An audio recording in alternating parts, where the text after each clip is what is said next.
Cliff had a question from Tampa Bay, Florida. He said, are you finally buying Billy Napier stock after seeing what the Gators just pulled off in the transfer portal? Well, I never sold my Billy Napier stock. I'm not like some of these folks. I have been listening. Everybody's sold Billy Napier in Florida down the river. I haven't. I bought stock in him when he was hired, and then they've been bad the first 2 years. I didn't sell my stock. I have looked. First off, that piece of B-roll we run with Napier always makes it look like he's peeing over in the corner. But I'm asking Colin to keep it in the show because it's like tradition at this point. If you're listening on a podcast, I don't know what to tell you. But I never sold my Napier stock.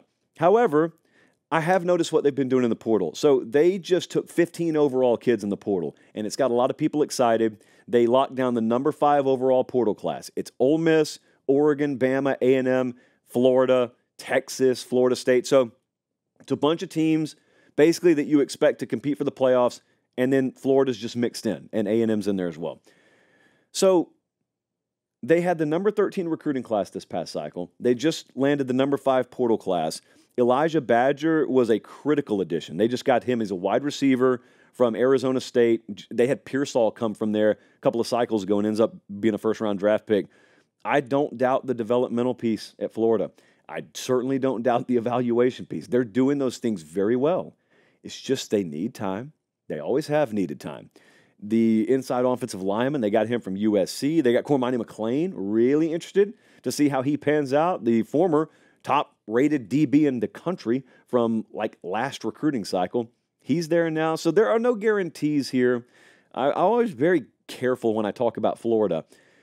But after the trip we took down there a couple of weeks ago, it's like 3 or 4 weeks ago now, we got a really, really good look. I get a good look at a lot of these programs when I go. And the reason I mention that is because comparatively, it gives you a really good idea of some programs out there that think they're doing it at a high level, but they don't get that they're still falling short.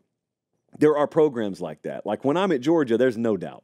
When I'm at Ohio State, Bama, like there's no doubt those places are just machines and everything's moving the same direction. And it's like if you get in the way, you'll just get crushed. And then there's some other places that are versions of that, and they think they've got the volume knob turned up to 10, but it's really like a 7.5 or an 8, but they don't know because they're totally insulated in their world. I'm telling you this because, as I've said before, and I'll say again, when we were around Florida, Florida feels like one of the big boy programs. It's just the results aren't there yet. Now, I'm a believer that results are always downstream of process and downstream of program. So what that means is you could be doing it right and have terrible results for a little while because no two situations are the same. So if you inherit a gold mine, you could win immediately. If you inherit a dumpster fire, it could take you 3 or 4 years. So first off, what do you think Billy Napier inherited? And then secondly, let's say he inherited very much a work in progress. Well, how long does it take to fix that? How long is it before it's fair to just straight up judge on wins and losses? I think you'll see improvement this year. I have very little doubt you'll see improvement this year. What I wonder is, how do we define improvement? Because for a lot of people, it's just, did you win more games this year than you did last year? Well, that's understandable. Like in the NFL especially, that logic is understandable. When you play the schedule they're about to play, you can call it excuse making all you want to. There is a world where they are very much improved this year and struggle to win 7 games. Now, they could win 9 games for all I know. But I'm interested in just watching them. If they win 7, if they win 6, if they win 9, do I watch them and say, you know, they're playing better. Like, they look better. Across the board, they look better. It may not be reflected in the win-loss column. I wonder how the country will judge them. There is a sizable portion who believes, no matter how much we preach against it on this show, they believe that you are what your record says you are, and that's all that ever matters. And I don't agree with that all the time. Sometimes you are what your record says you are. Sometimes you're worse than what your record says you are.